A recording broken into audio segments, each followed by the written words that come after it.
இந்தியாவில் கடத்தல் தங்கம் சிக்குவது 62.5% அதிகரித்துள்ளதாக மத்திய அரசு நாடாளுமன்றத்தில் தெரிவித்துள்ளது. இதனையடுத்து தங்க கடத்தலும் அதிகரித்து வருகிறது. என் பேர் சொடலை,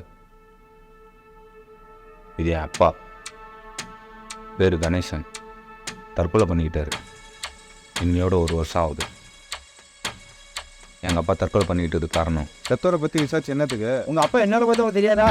30 வருஷமாக அவர் செஞ்சுட்டு இருந்த வேலை தான். நம்ம செய்கிற வேலை எதுவாக இருந்தாலும் அதுக்கு உண்மையாகவும் நேர்மையாகவும் இருக்கணும். எங்கள் அப்பாவும் அப்படி தான்.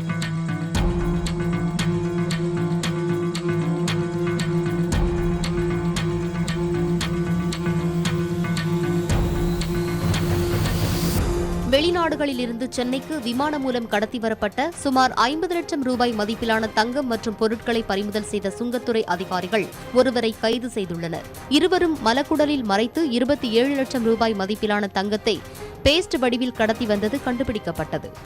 அப்பா இறந்ததுக்கப்புறம் அவர் என்ன வேலை செஞ்சுட்டு இருந்தாருன்னு தெரிஞ்சுக்கிறதுக்காக பல முயற்சிகள் எடுத்தேன்.